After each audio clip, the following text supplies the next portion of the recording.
Bonjour tout le monde.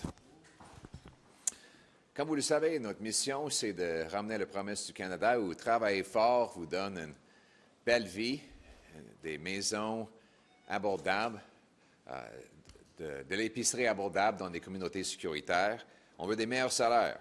On veut un Canada qui est maître chez nous. On veut éliminer toutes les taxes sur la construction de logements, sur l'essence et la production de nourriture. Pour payer les factures et de nous permettre de réduire les déficits, l'inflation et les dettes, on veut couper la bureaucratie, les consultants, le BS coopératif, l'aide à l'étranger et les prestations pour des faux réfugiés. Notre mission, c'est de construire un Canada où le travail est récompensé et où la vie est abordable. Mais ça fait 11 ans des libéraux qui sont au pouvoir et les coûts augmente toujours. Le panier d'épicerie, l'essence, le coût de logement, c'est le pire dans le G7. Tout coûte plus cher après 11 ans des libéraux. Les libéraux ont doublé la dette, doublé les files d'attente aux banques alimentaires et doublé le coût du logement. Avec les libéraux, on a la pire croissance économique dans le G7 depuis une décennie. M. Carney a appuyé toutes les politiques libérales qui ont causé cette hausse de coût de la vie. Mais pendant les dernières élections, il a promis de faire volte-face sur tout ce qu'il a dit et tout ce que son parti avait fait pendant 10 ans au pouvoir. Mais après un an, rien n'a changé, tout est pire. Avec Mark Carney, c'est plus de coûts, plus de crimes, plus de corruption et plus de la même chose. Mark Carney est juste un autre libéral. Les libéraux de Mark Carney, dans un an, ont doublé le déficit de Justin Trudeau. C'est incroyable. Le déficit de Trudeau est doublé par Mark Carney, un homme qui supposément connaît les finances. M. Carney nous a donné la pire inflation alimentaire dans le G7, le pire croissance économique dans le G7, le pire coût de logement et le pire endettement des ménages. Et malgré ces mauvais résultats, il y a quelques semaines, le premier ministre a dit que les Canadiens ont une abordabilité qui est son meilleure depuis une décennie. Regardons ses promesses. Il a promis de doubler la construction de logements, mais sa propre agence immobilière dit que ça va tomber de 18 %. Il a promis de construire plus vite que dans les générations. Mais un an plus tard, il n'y a pas de pipeline approuvée, il n'y a pas de tracé, pas d'investisseurs, pas de constructeurs, pas de permis, aucun progrès réel. Il avait promis de négocier une nouvelle entente avec les États-Unis avant le juillet 2025. Rien n'est arrivé. En fait, les tarifs américains ont doublé sur l'acier et l'aluminium et triplé sur le bois d'œuvre depuis que M. Carney est arrivé au pouvoir. Aucun résultat. Et aucun plan. C'est quoi le plan de Mark Carney sur la question de libre-échange avec les Américains? C'est quoi son goal, son but? Aidez-moi à comprendre quelque chose. Dimanche, il a publié une vidéo où il s'est comparé à un général du 19e siècle par rapport à une guerre avec les États-Unis. Mais aujourd'hui, il dit vouloir un partenariat avec les États-Unis. En dimanche, il a dit que l'échange avec les États-Unis, c'est une faiblesse. Aujourd'hui, il dit qu'on va avoir une belle entente. Il a dit qu'il veut une rupture avec les États-Unis. Ça veut dire quoi? La fin de l'ALENA? Totalement? C'est ça, une rupture. Il a dit que cette rupture devrait se faire, mais il a dit aujourd'hui que le Canada et les États-Unis sont plus forts ensemble. Ça, c'est dans la période de 4 jours, on voit une contradiction comme ça. J'aimerais bien poser cette question directement à M. Carney, mais il n'assiste pas aux périodes de questions. Je ne le blâme pas pour ça. Si j'avais ces résultats, je ne voulais pas non plus aller aux périodes de questions. Il veut éviter que la réalité entre en collision avec ses illusions. Il sait qu'il avait tort sur toutes les questions économiques depuis une décennie. Il avait tort sur la taxe carbone, sur les véhicules électriques, sur les pipelines, sur l'inflation pendant COVID, sur l'impression de l'argent. M. Carney a tort sur toutes les grandes questions de l'économie depuis une décennie. Et c'est pour ça qu'il ne veut pas répondre aux questions. By contrast, now in English, we want, as Canadians, we want stronger take-home pay, safer streets, solid borders in a self-reliant Canada. We want to restore the promise of this country where anyone who works hard gets affordable food and homes, gets to live on a safe street and own a house.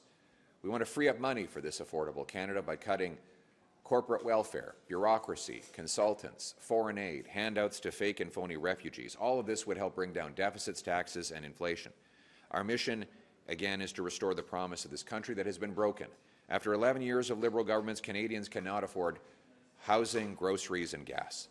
Liberals have doubled our debt, doubled food bank lineups, and doubled housing costs. They gave us the worst growth in the G7 over the last decade and the worst decade of economic growth in Canada's history. Mark Carney supported every single one of these costly, disastrous Liberal policies.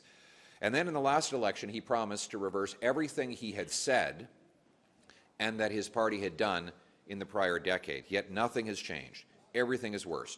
More crime, more cost, more corruption, more of the same. Mark Carney is just another Liberal. Carney Liberals have doubled Trudeau's deficit. This is amazing. No one thought it could get any worse than Justin Trudeau's deficits.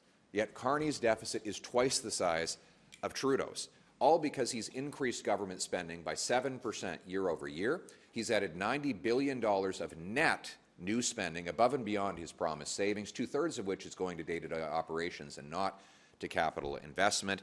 And C.D. Howe said today, Canada can no longer pride itself on fiscal discipline, end quote. Carney Liberals gave us the worst food inflation in the G7, and yet he had the audacity to claim in the House of Commons last week that affordability is at its best in a decade.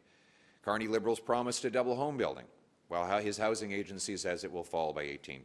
Today, Carney was again spreading housing illusions, re-announcing an announcement he made back in December for projects that have still not got underway. All he has built is a new housing bureaucracy, a new agency in Ottawa to sop up tax dollars and block home building. More illusions. A year after Mark Carney promised to build at speeds not seen in generations, his promised pipeline to the Pacific has no permit, no route, no investor, no builder, no start date, no end date, and no oil to put in it. In fact, the only company that says they could potentially build that pipeline, Enbridge, says there won't be enough oil because the Liberal industrial carbon tax will prevent it from ever being produced. He's not negotiated a single free trade agreement. He broke his singular promise from the last election to negotiate a win with the United States by July of last year. Instead, he has done nothing while the Americans have doubled tariffs on aluminum, steel, and other products and tripled them on lumber. No one knows his plans or even his goals. Help me to understand this. Sunday, Mark Carney released a video comparing himself to Sir Isaac Brock, a 19th century war general who fought a war against the Americans. He said in that video that it is a weakness that we trade with the U.S. Today, he said we're stronger together with the Americans. He said recently that he wants a rupture with the U.S., and now he says he thinks we can get a mutually beneficial deal. These are contradictions all in the span of a few days. So which is it? Is it a rupture, or are we stronger together? And why is it that he contradicts himself so wildly? Is it because he doesn't know what he's doing from one day to the next? Or more likely, is it that he's using sensationalist words he does not mean to make headlines distracting from rising costs, crime, and corruption here at home in his own Liberal government? While he plays these games, there's one thing that is certainly rupturing: jobs. Almost a month ago, the U.S. slammed Canada with broadened tariffs.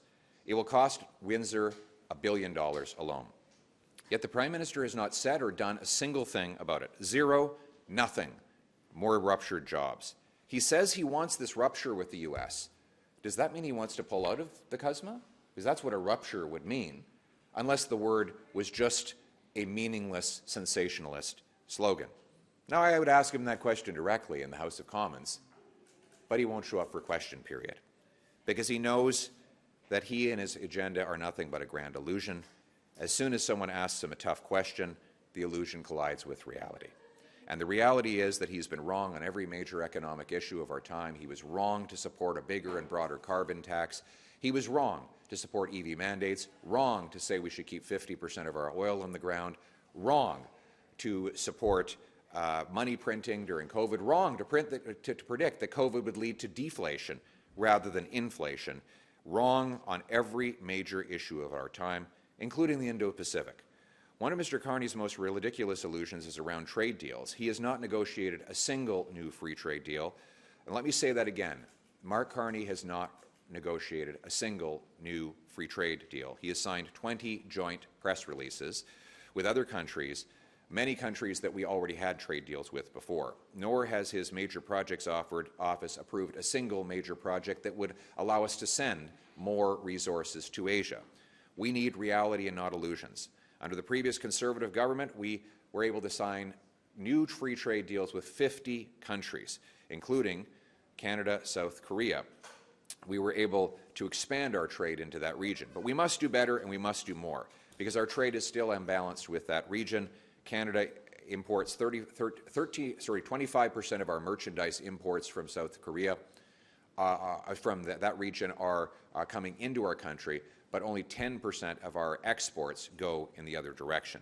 We can do better. And that's why it's my pleasure to announce today that Chak, Member of Parliament, trade practitioner, and geopolitical expert, will serve as chair of the Conservative Party Pacific Gateway Economic Engagement Caucus with the following mandate: develop a comprehensive Conservative strategic plan for the Asia-Pacific, develop policy ideas for maximizing our exports to the region, including by approving pipelines and LNG plants, protect Canada's security interests, form a dedicated team of our Conservative shadow ministers to build out this policy, support planning for future Conservative missions to the Indo-Pacific, and publish his findings in a comprehensive report by the end of this year. Chak has a strong and consistent record in this area. He has led numerous cultural, strategic, and humanitarian missions to the region. He has engaged with China, Japan, Thailand, Vietnam, Philippines, Cambodia, and Taiwan. He's also played a very important role in developing air links between Vancouver and the Far East to deepen economic and tourism ties. We look forward to your work, Chak, and congratulations. Another major issue in British Columbia is property rights and home ownership. The Cowichan Tribes versus Canada decision is a foundational shift in property rights for our country. It threatens home ownership of thousands of people by prioritizing Aboriginal title over private property rights. One company was unable to receive $100 million of financing recently because lenders were not sure of the collateral as a result of this ruling. If other groups making similar claims are successful in reaching the Cowichan threshold, it could threaten every single British Columbia homeowner, because there are claims on the entire province, and those claims are not ceded by treaties. The Liberals have worsened this problem by signing the Musqueam Rights Recognition Agreement in secret, without property rights protections, proper transparency, or consultation with other First Nations. That agreement covers 533,000 hectares of British Columbia territory, including Metro Vancouver and the Richmond lands at the centre of the Cowichan dispute. Mark Carney has failed in this area. He signed on to this agreement without protecting property rights, and two, he has kept in place a 2018 directive that forbids federal lawyers from defending property rights in the Cowichan appeal or anywhere else. This is a major failure of leadership. And by the way, where is Mark Carney on this? This is a federal lawsuit where the federal government is the defendant. And yet the federal Prime Minister has done and said nothing since August, while landowners don't know what their rights are, and many fear they're going to lose their homes.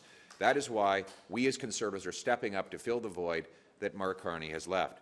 I'm announcing today that I will be naming Tako van Popta as the chair of the Conservative Task Force on Property Rights, with a particular focus on the Cowichan ruling, the Musqueam Agreement, and other Aboriginal title disputes and negotiations. In this role, he will examine and bring to light the extent to which recent legal interpretations and federal arguments have eroded property rights and reconciliation.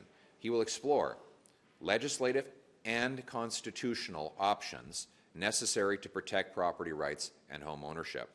He will also build out the existing Conservative policy on this, which includes putting property rights first in the Cowichan case by arguing that it has priority over all other titles and reversing the Liberal current position which directs lawyers not to defend property rights. He will also put forward the argument that no further treaties should be signed that do not include explicit property rights protections. We will also be pushing for a parliamentary committee to examine all of these matters on an urgent basis. As a real estate and land development lawyer for over 30 years and a director of the Surrey Board of Trade and the downtown Surrey Business Improvement Area, no one is more qualified than Tako to take on this task. He's also a managing partner at a firm that he was at for decades before getting elected, which focuses on land-related legal matters in the Lower Mainland. And so congratulations, Tako. I know you'll do a great job.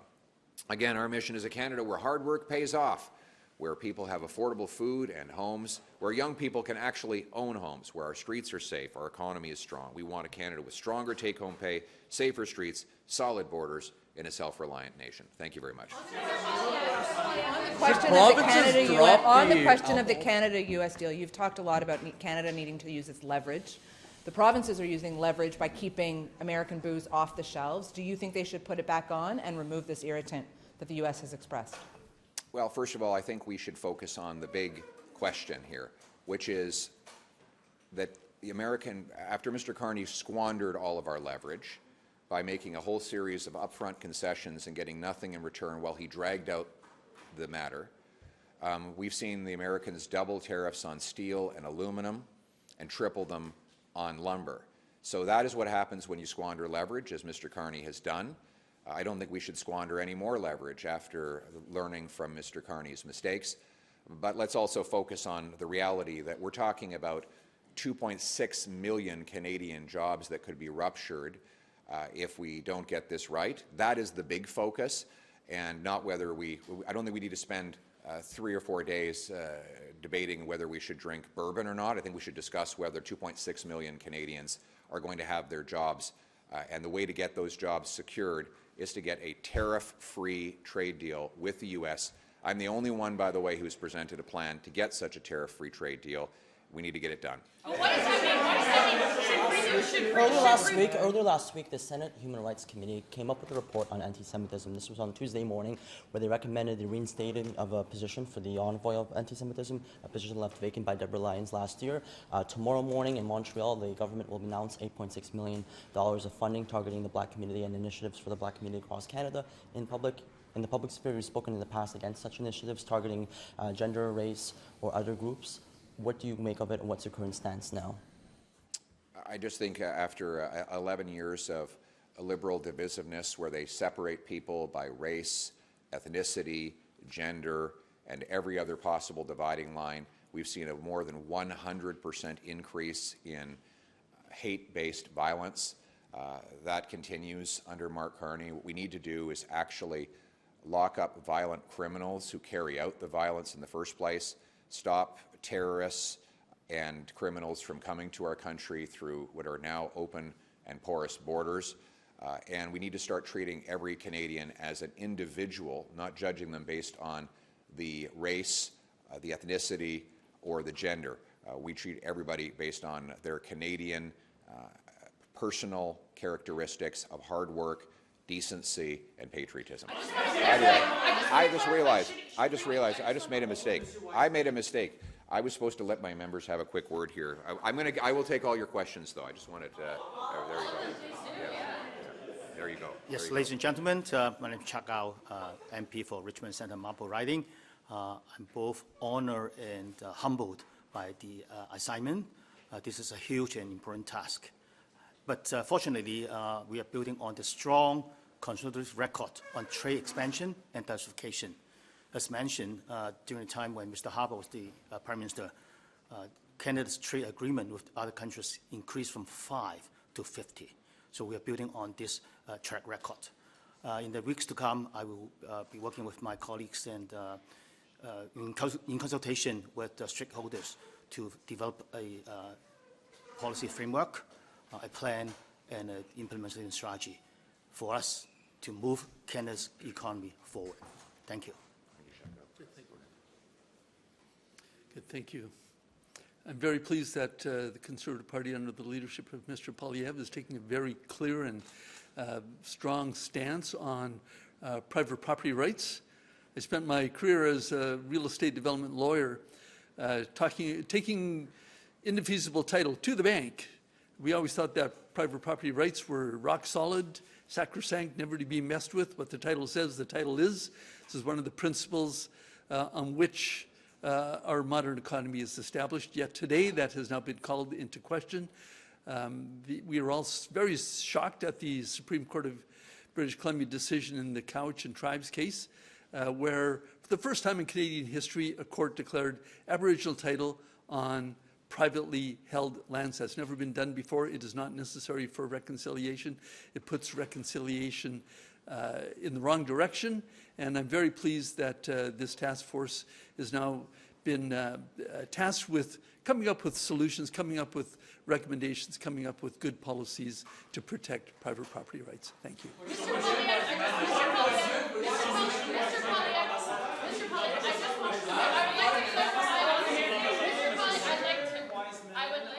You guys are a very excitable bunch today.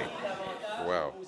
Qui ne sont pas nécessairement appréciées de la part de vos collègues du Bloc québécois et de certains Québécois en général, notamment sur la gestion de l'offre. Et récemment, il vient d'envoyer une invitation en anglais seulement.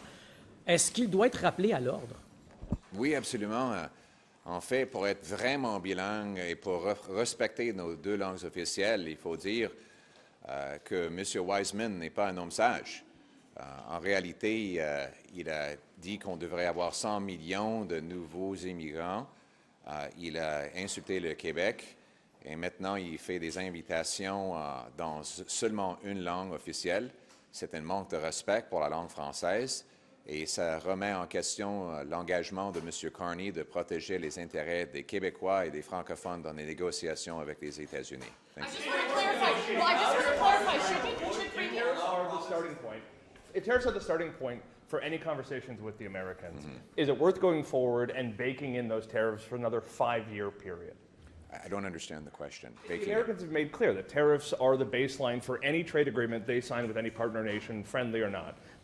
Is it worthwhile for Canada to go into those negotiations if tariffs are a starting point? Are the entry fee to getting a new CUSMA, is it worth going into those negotiations?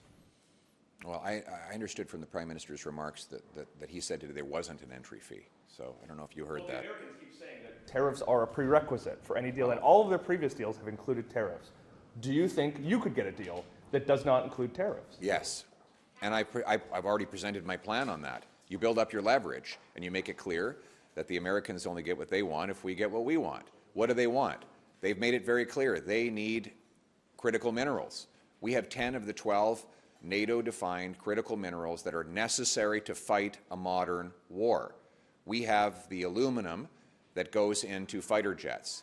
We have the tungsten that goes into armor-piercing equipment. We have the germanium that goes into night vision technology. The list goes on. What I've said is we would fashion a strategic reserve of those minerals plus oil, and we would make it legally available at market rates to countries that have tariff-free trade with us, so that they would have the security that, God forbid, if we go into a war, they can arm themselves. I would also put forward an auto plan that has a formula to massively increase production in Canada and in the United States, which is the opposite of what's happening in both countries right now. The Americans are losing auto production because there's a terrible trade formula. I put forward a formula that will make the Americans and the Canadians produce more automobiles, which means that both of us get what we want. I've published these plans in painstaking detail. And by the way, I haven't seen anything analogous from Mark Carney, who's been Prime Minister for a year and who was elected because we were told he knew how to negotiate these things. So it seems like Mark Carney has waved the white flag and accepted permanent job-destroying tariffs on aluminum, steel, autos, and lumber. And that will mean a massive rupture of jobs. He wants to rupture jobs I want tariff-free trade. You said that you don't think we should spend the next 3 or 4 days debating around whether we should be drinking bourbon or not. I just want to clarify, does that mean you think it's time for premiers to put American booze back on the shelves? No, I haven't said that. But what is you think you're fine with the premiers keeping the American booze off the shelves? Sure. At the end of the day, we're talking about my point is we're talking about a $700 billion, nearly $1 trillion trade deal. Okay? So what I'm saying is let's get focused on the real issue, which is that a fifth of our economy depends on this trade relationship. We need to focus on the real issues of getting tariffs removed on steel, aluminum, lumber, and autos, and getting back to tariff-free trade. That's what our focus should be, and I think the Prime Minister should get away from all of the theatrics, the YouTube videos, and the distractions and tell us how he's going to achieve that. What do you think of the Ethics Committee recommendation that the Prime Minister should have to sell their portfolio since a blind trust is not true divestment? I agree. I mean, we've never seen a Prime Minister so conflicted as Mark Carney. He has ownership of a company that has been described as Canada's single biggest tax dodger. So how is it that he could possibly pass a budget or another amendment to the Income Tax Act in the interests of Canada when he knows that his personal financial interests depend on offshore tax havens that come at the expense of the Canadian people? He has Brookfield sitting at the table when his ministers are negotiating in China. Who's he negotiating for, Brookfield or Canadians? I mean, frankly, I have to be honest, I am stunned by how little scrutiny there has been of his personal financial interests and how they run in direct opposition to the national interests of this country. And I'm also stunned that the Prime Minister has used legalese to try and keep profiting himself at the expense of the public interest, rather than doing the honorable thing, which is to divest himself completely, sell all of his assets, and put it into a fully blind trust. Have you asked for a meeting with Ambassador I have met Hosmer? with him, yes. And did you brief him on your meetings in the United States? I didn't brief him on that. I have briefed the Prime Minister. He and I had a very long conversation after I returned. But I'm happy to chat with the ambassador anytime. Sur la gestion de l'offre, vous avez suggéré tantôt que votre plan, ce serait de concéder aux Américains certaines choses qu'ils veulent. Les Américains ils ont mis ça très clair. Je n'ai pas dit ça. Vous avez parlé des ressources, etc. Mais des ressources, j'ai parlé de levier de négociation. C'est très clair que les Américains veulent la gestion de l'offre canadienne, veulent s'y attaquer. Je ne suis pas ici pour donner aux Américains tout ce qu'ils veulent. Je suis ici pour donner les choses qui sont dans les intérêts du Canada. C'est dans nos intérêts de vendre nos ressources. Ça donne des plus grands chèques de paie, un dollar plus fort, un pouvoir d'achat plus grand. Donc, c'est ça l'approche que je prendrais. Mieux pas d'entente qu'une mauvaise entente. Une entente, autrement dit, qui braderait la gestion de l'offre, la culture québécoise. Ou est-ce qu'on pourrait juste rester comme ça? La CUM va continuer là, si on n'a pas d'entente. Rester comme quoi? Juste l'actuel, c'est on a une mauvaise entente maintenant.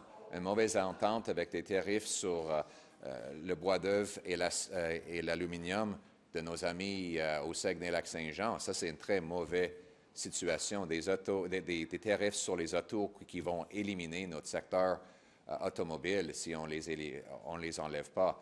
Donc, on a une très mauvaise entente maintenant et il faut renverser ça avec une entente de libre-échange. The Conservatives could lose their official status in the Senate by the end of next year. Would you call on the Prime Minister to appoint more Conservative senators? I think he should do that. I don't think that the Senate is not currently a reflection of the Canadian people. 41% of Canadians, a record number for 40 years, voted Conservative in the last election. That's well over 8 million Canadians. Again, a record-smashing number. And that should be reflected in both chambers. Do you think the Prime Minister your strategy of what you think the negotiations with the United States should look like? Are you telling us that you believe the Canadian government should publicly state in front of all of us and make public its strategy for these negotiations? I'm just trying to understand what you keep saying that Mr. Carney hasn't done this, but you have done this. Is that an appropriate way to approach negotiations? What I've said is he should at least tell us what his goals are. We don't even know what his goal is. Do you? What is his goal? He says he wants a rupture with the U.S. Does that mean he wants an end to the CUSMA? He says that trade with the U.S. is a weakness. Does that mean he doesn't want to remove the tariffs to get our steel, aluminum, autos, and lumber going to the U.S.? We don't know. Has he even set a goal to eliminate those tariffs altogether? I don't know. When was the last time he sat down with the president and said, I want the tariffs removed? We don't know. I don't think anybody has any clue what his goals are. And in fact, what I'm pointing to is the staggering contradictions we see in the span of a week. You know, where he, on one hand, says trade with the U.S. is a weakness, and then 3 days later says that he's going to have a mutually beneficial partnership with them. Where he says he wants a rupture with the United States, and then a few days later says that we are stronger together. Which is it? Should the Prime Minister be traveling, do you think he should travel to Washington, try and sit down with the President again on these issues? I think what we've got to focus on is results.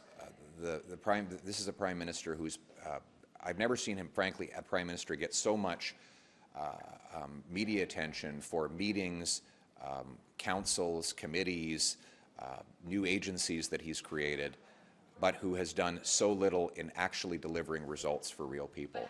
So I think we need to deliver actual results by getting, for example, tariff-free trade, using our leverage to put an end to steel, aluminum, auto, lumber tariffs, and get our economy going again. Is it a bad strategy to sort of slow walk this thing, wait for the midterms, and push it out, which seems to be what the government is signaling it's trying to do? At the end of the day, I think he should go have a conversation with the people in Windsor who are losing their jobs in the mold-making sector. He should go talk to the steel workers in Hamilton and in Sault Ste. Marie who are losing their jobs, or the lumber workers in towns that are literally being emptied out, and find out if those people think that his strategy is doing well. It might be a good political strategy for him.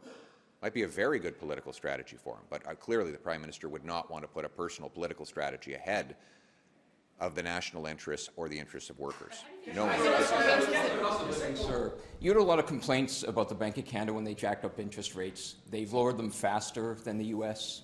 Inflation is, the interest rates are lower. So you also at one point suggested the Bank of Canada governor should be fired. You can Google the list of nations who fired the central bank chiefs. It's like Zambia, South Sudan, Iran, Egypt. What does it say about your economic education that you want to join that kind of club? Well, that's just false. So if I could, your comments are just false. What does it say about my academic education? Well, I'll tell you, my education is in predicting what actually comes to pass. So back in 2020, Mark Carney and I both made predictions. You can see them. They're on tape. Mark Carney said that COVID would lead to deflation right before the worst inflation in 4 decades. I said we would have inflation, and ultimately was proven right by the facts. I'm not finished. Then I said we should not print money because it would drive up the cost of everything. Mark Carney openly advised the United Kingdom and Canada to print cash. What did we get? We got the worst inflation. We got twice as many people at food banks. In just 7 years, we've doubled food bank lineups, a catastrophic prediction. I also said we would have a housing crisis back in 2020. What did we get? The highest housing costs in the G7. The only country that came even close was the UK. Why? Because Mark Carney, as governor of the Bank of England, printed so much money that he caused a housing crisis in that country. So I think we should judge qualifications based on actual results and who was proven right. On all of the issues of the last 10 years, on carbon taxes, oil and gas production, pipelines, money printing, inflation, housing, I have been right and Mr. Carney has been wrong. And I say that with the greatest humility. Thank you. Pendant la fin de semaine, on va publier nos demandes, mais en général, on veut une réduction dans le coût de la vie et nous croyons que ça arrive avec la réduction des coûts du gouvernement. Il faut vraiment couper le coût du gouvernement qui a explosé depuis l'arrivée au pouvoir de M. Carney, c'est-à-dire couper la bureaucratie, les consultants, le BS coopératif, l'aide à l'étranger, les prestations aux faux réfugiés pour réduire l'inflation, les taxes et les dettes. Celles sont les priorités conservatrices de longue date et ça continue Je vais avoir plus de spécifiques dans une lettre qu'on va publier pendant la fin de semaine. Merci. To that end, would you support, in the meantime, more bailouts for the sectors affected by, like, say, the 232 tariffs? You referenced, for example, the mold makers in Windsor who are seeing their costs be jacked up. Accepting that trade deals do take a long time to negotiate, these tariffs will not be lifted overnight. What is the today response that you think is feasible in the context of the deficit and government spending? Look, we'll have to look at everything on a case-by-case basis, but we cannot build an economy on bailouts alone. Every time we're forced to do a bailout, ultimately what happens is you're taking money from every other industry and concentrating it in one industry, albeit a deserving one. So a bailout economy means that every day we're getting poorer. What we need is an open, free enterprise economy with low taxes, fast permits, and international free trade. That's how we create a productive paycheck economy. What happens if the president is acting irrationally? I mean, the things you've described are rational, right? Critical minerals, tariff-free autos. The Americans have said they're going to find their critical minerals elsewhere and that they're going to make all their cars at home. What happens if this is just a pathological desire for tariffs? What does Canada do in that situation? We have to focus on what we can control. Nobody can control President Trump. After running an entire election on controlling Trump, Prime Minister Carney went on to admit that he can't control them at all. What we can control is the things we do here at home. We repeal the anti-development laws to get our mines digging to accumulate those critical minerals. The Americans need those minerals, and they can't get them anywhere else. You know, President Trump's voters who drive pickup trucks are paying effectively a tax on the Ford F-150 because it's made out of Canadian aluminum. You cannot make a Ford F-150 without Canadian aluminum. It is the tariff on the aluminum is a tax on the Ford F-150, the single most popular truck in America for 40 years. We can use that as leverage. I've also gone to spoken to the Americans in my speech in Detroit to the American people about how we can have a tariff-free auto pact. He wants to have manufacturing jobs back in America. Let's sign on to an auto pact that's bigger and better than the 1965 auto pact. He gets more auto production, but we get more auto production. So let's focus on what we can control here at home, and that is the best chance we have of getting tariff-free trade abroad. All right, thanks very much, everyone. I've got to go. Thank you.